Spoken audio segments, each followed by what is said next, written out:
Hello friends, કાલે આપણે 2.36 theorem દેખ્યો હતો. આજે એની કોરોલરી જોઈશું. તો કોરોલરી સિમ્પલ જ છે, તો એના માટે હું તમને આમાંથી સમજાવી દઈશ. પછીનું જે ઇમ્પોર્ટન્ટ થિયોરમ છે એ આપણે પ્રૂફ કરીશું. આ કોરોલરી સમજવા જેવી જ છે, કેમ કે એનું એક આ જે સ્ટેટમેન્ટ છે એ યાદ રાખવા જેવું છે. તો proof that if kn is a sequence of a non empty compact sets સચ that kn superset kn plus 1 where n is equal to 1, 2, 3 so on, then intersection kn where n is equal to 1 to infinite is not equal to 5. તો અહીંયા આપણે શું proof કરવાનું છે કે જે kn હશે, જે આ kn ની જે સિક્વન્સ આપણને મળશે, કેમ કે આ એક કલેક્શન જ છે, એ શું હશે? Non empty compact set.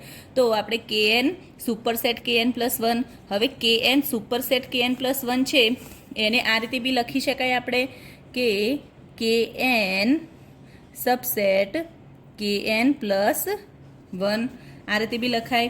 તો હવે અહીંયા થશે કે જ્યારે kn શું છે? Sequence of a non empty compact set સચ that kn superset kn plus 1.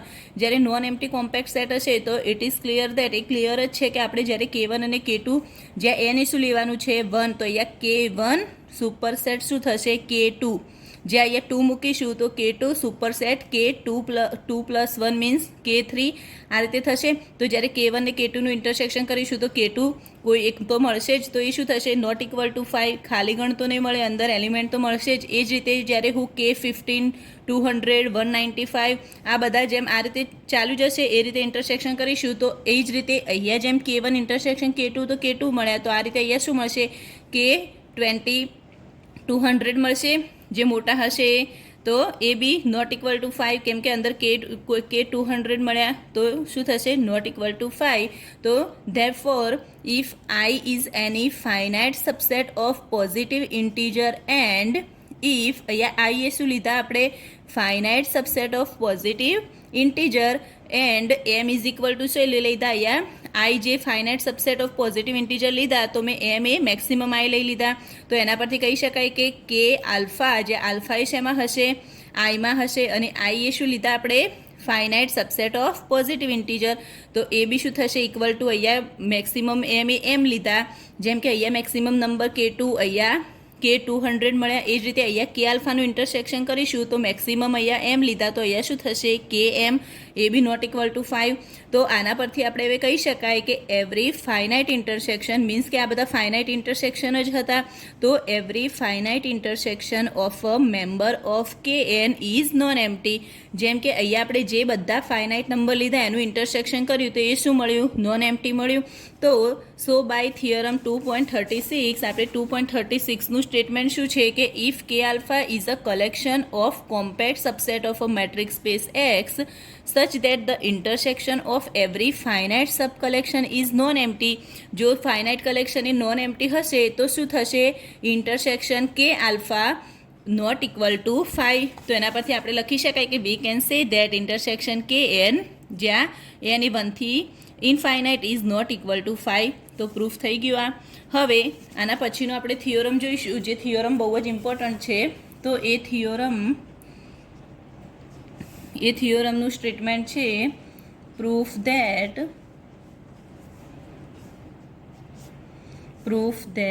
If E is an infinite subset of a compact set K, then E has a limit point in K. તો હવે અહીંયા આપણે શું proof કરવાનું છે કે proof that if E is an infinite subset of a compact set K means કે આ જે E હશે એ શું હશે? Infinite subset of a compact set K means કે E સબસેટ K હશે, જ્યાં E શું હશે? ઇનફાઇનાઇટ સબસેટ હશે અને K એ કોમ્પેક્ટ સેટ હશે. તો અને એમાં શું પ્રૂફ કરવાનું છે કે then E has a limit point in K means કે Eના જે લિમિટ પોઈન્ટ હશે એ શેમાં બતાવવાના છે? Kમાં બતાવવાના છે. તો હવે આપણે પ્રૂફ જોઈશું એ પ્રૂફ કરવા માટે આપણે જે ઈના લિમિટ પોઈન્ટ છે એ કેમાં બતાવવાના છે. તો હવે આપણે કોન્ટ્રાડિક્શનથી કરી શકીએ. હું એમ સપોઝ કરું કે suppose E has not a limit point in K. જો કેમાં લિમિટ પોઈન્ટ નહીં હોય તો એ રીતે આપણે પ્રૂફ કરી જોઈએ. તો હું પહેલાં લખીશ કે suppose that E has not a limit point in K. હવે જ્યારે ઈ એ જો લિમિટ પોઈન્ટ નહીં હોય કેમાં તો એનો મતલબ શું થશે કે ધીસ મીન્સ ધેટ, અહીંયા હું બતાવી જવું જોઈએ કે જેમ કે અહીંયા આપણે શું લીધું ઈ અને અહીંયા કે લીધો. તો હવે જે મીન્સ કે અહીંયા શું બતાવવાનું છે કે ઈ એ શું નહીં હોય, લિમિટ પોઈન્ટ કેનો નહીં હોય. જ્યારે લિમિટ પોઈન્ટ હોવા માટેની ડેફિનેશન શું હતી કે અહીંયા કોઈ બી એક પોઈન્ટ હું ક્યુ લઈશ જેનું હું શું કરીશ નેબરહુડ બનાવીશ. જો નેબરહુડ બનાવીશ ત્યારે જ્યારે ઈ અને ક્યુનું ઇન્ટરસેક્શન કરીશું તો અહીંયા એટલીસ્ટ એક પોઈન્ટ તો કન્ટેન થશે જ. હવે જો પોઈન્ટ કન્ટેન થશે તો એને શું કહીશું, એનો લિમિટ પોઈન્ટ કહીશું. અને અહીંયા તો આપણે શું લખ્યું છે કે E has not a limit point in K. જેમ કે ઈ એ શું હશે, E has not a limit point in K. કેમાં મતલબ ઈના લિમિટ પોઈન્ટ એ શું હશે, કેમાં નહીં હોય એવું આપણે ધાર્યું. તો કેમાં નહીં હોય એના માટે આપણે લખી શકીએ કે એવરી, અહીંયા આપણે ક્યુ શેમાં લીધો, મેં કેમાં લીધો. તો કે is not a limit point of ઈ.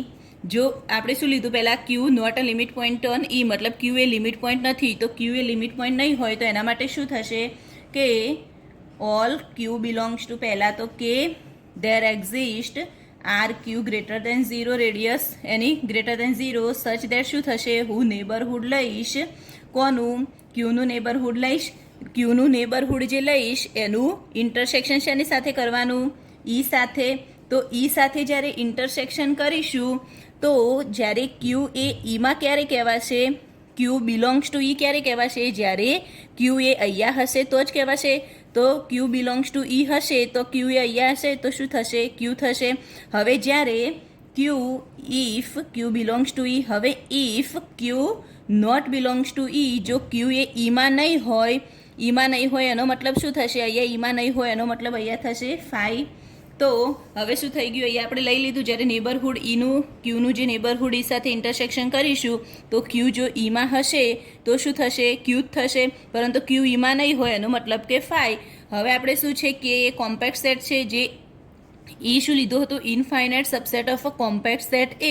તો કે કોમ્પેક્ટ સેટ છે તો એના માટે હવે આપણે શું લેવું પડશે, ઓપન કવર બી લેવું પડશે. તો ઓપન કવર માટે, ઓપન કવર મીન્સ હું અહીંયા ક્યુનું નેબરહુડ જે હશે, હવે નેબરહુડ એ શું હોય, ઓપન જ હોય. તો આનું જે નેબરહુડ હશે એને આપણે એનું જે કલેક્શન બનાવીશું એને ઓપન કવર કહીશું. તો અહીંયા હું લઈ લઉં કે let we Q is equal to neighbourhood of Q, all Q belongs to K. તો જ્યારે અહીંયા વીક્યુ એ મેં શું લઈ લીધું, અહીંયા નેબરહુડને વીક્યુ કહી દીધું. તો એનો મતલબ થશે કે આ વીક્યુનું જે કલેક્શન મળ્યું કી belongs to Q is an open cover for K. Open cover થઈ ગયું અહીંયા કેનું, કેમ કે જ્યારે નેબરહુડ આ જે છે નેબરહુડ તો શું હશે, ઓપન જ હોય. તો એના માટે ઓપન કવર થશે. તો આના પરથી લખી શકાય કે ઈ સબસેટ, સોરી ઈ સબસેટ કે, જેમ કે શું છે આપણે અહીંયા લીધું જ છે કે ઈ સબસેટ કે, અને કે સબસેટ શું થશે, કે સબસેટ યુનિયન થશે, યુનિયન ઓફ વી ક્યુ થશે જ્યાં ક્યુ બિલોંગ્સ ટુ કે હશે. હવે આપણે શું બતાવવાનું છે, limit point. E has a limit point, આપણે અહીંયા શું પ્રૂફ કર્યું, ઈ અહીંયા શું લીધું છે, E has a not a limit point in કે.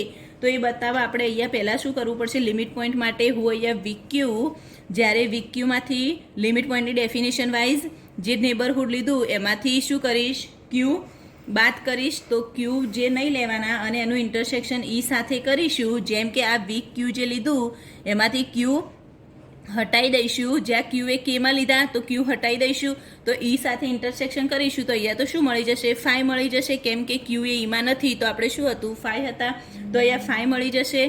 અને ઈ એ કેવા છે, તો E as an, E infinite subset છે તો અહીંયા E is an infinite set. Infinite set હશે તો અહીંયા કોમ્પેક્ટ માટે આપણે ફાઇનાઇટ સબકવર એક્ઝિસ્ટ થશે, પરંતુ અહીંયા તો ઓલરેડી ઈ ઇનફાઇનાઇટ છે તો ઇનફાઇનાઇટ હશે તો ફાઇનાઇટ સબકવર તો એક્ઝિસ્ટ થશે જ નહીં. તો આપણે એવું લખી શકાય કે સો there does not exist an infinite subcover. હવે ઇનફાઇનાઇટ સબકવર થશે તો આ જ્યારે જ્યારે એક્ઝિસ્ટ થાય તો આપણે કેવી કન્ડિશન હતી કે આ જે V Q I is equal to 1 to n લઈશું તો સચ દેટ શું થશે subset of union of V Q I થશે જ્યારે શું થશે ફાઇનાઇટ સબકવર એક્ઝિસ્ટ થશે તો, પરંતુ અહીંયા તો ઇનફાઇનાઇટ છે તો એક્ઝિસ્ટ નહીં થાય, તો ધેરફોર આપણે આ રીતે લખી શકીએ કે is not subset of union of V Q I, જ્યાં આઈ એ 1 થી n એન્ડ સો કે જ્યાં ઈ નહીં હોય તો ઈ સબસેટ આપણે શું લીધું, ઈ સબસેટ કે લીધા, તો ઈ જ્યારે not subset union V Q આઈ હશે તો કે બી નોટ સબસેટ થશે, તો કે બી શું થશે not subset union of V Q આઈ, જ્યારે આઈ 1 થી n આ કેમ મેં લીધું, કેમ કે એનું રીઝન છે ઈ સબસેટ કે, તો આનો મતલબ થશે કે એ કોમ્પેક્ટ નહીં હોય, કે કોમ્પેક્ટ હોવા માટેની શું હતી કે subset union of V Q આઈ થવું જોઈએ, પરંતુ અહીંયા તો નોટ સબસેટ થઈ ગયું, તો કે ઇઝ નોટ કોમ્પેક્ટ. હવે કે એ કોમ્પેક્ટ નથી તો આ શું થઈ ગયું, ધીસ ઇઝ કોન્ટ્રાડિક્શન વિથ, કોના સાથે કોન્ટ્રાડિક્શન થયું, તો વિથ કે ઇઝ કોમ્પેક્ટ, એના સાથે કોન્ટ્રાડિક્શન થઈ ગયું, તો આના પરથી કહી શકાય કે our assumption is wrong and E has a limit point in K. આ રીતે પ્રૂફ થશે. જ્યારે આપણે પહેલાં શું બતાવવાનું, તો ઈને લિમિટ પોઈન્ટ બતાવવાના છે, પરંતુ આપણે શું સપોઝ કર્યું કે E has not a limit point in K. જો લિમિટ પોઈન્ટ એ નહીં હોય કેમાં તો શું થશે, જ્યારે હું અહીંયા ક્યુ લઈશ, એ ક્યુ મેં કેવા લીધા, ઈમાં લઈશ તો ક્યુ જ થશે, પરંતુ ઈમાં નહીં લઉં તો શું થશે, ફાઈ થશે. હવે આપણે કે કોમ્પેક્ટ છે તો એના માટે શું લેવું પડશે, નેબરહુડ લઈશું, એ ઓપન જ હશે, તો ઓપન કવર માટે મેં એ જે નેબરહુડ હતું એને કલેક્શન લઈ લીધું. તો જ્યારે કલેક્શન લઈશું તો હવે એનું જ્યારે લિમિટ પોઈન્ટ બતાવવા માટે થઈને હું આ રીતે લિમિટ પોઈન્ટની ડેફિનેશન વાઇઝ જ્યારે વીક્યુનું ઈ સાથે ઇન્ટરસેક્શન કરીશ તો ફાઈ મળશે, અને ઈ એ શું છે, ઇનફાઇનાઇટ સેટ છે. ઇનફાઇનાઇટ સેટ હશે તો ફાઇનાઇટ સબકવર એક્ઝિસ્ટ થશે નહીં, ડઝ નોટ અ ફાઇનાઇટ સબકવર. તો જ્યારે ફાઇનાઇટ સબકવર એક્ઝિસ્ટ નહીં થાય તો ઈ not subset V Q I થશે, ઈ સબસેટ કે છે તો કે બી not subset V Q I થશે, અને કે not subset union V Q I થશે, મીન્સ કે એ કોમ્પેક્ટ નથી, અને આ શું થઈ ગયું, કોન્ટ્રાડિક્શન થઈ ગયું. તો આ રીતે સોલ્વ થઈ જાય.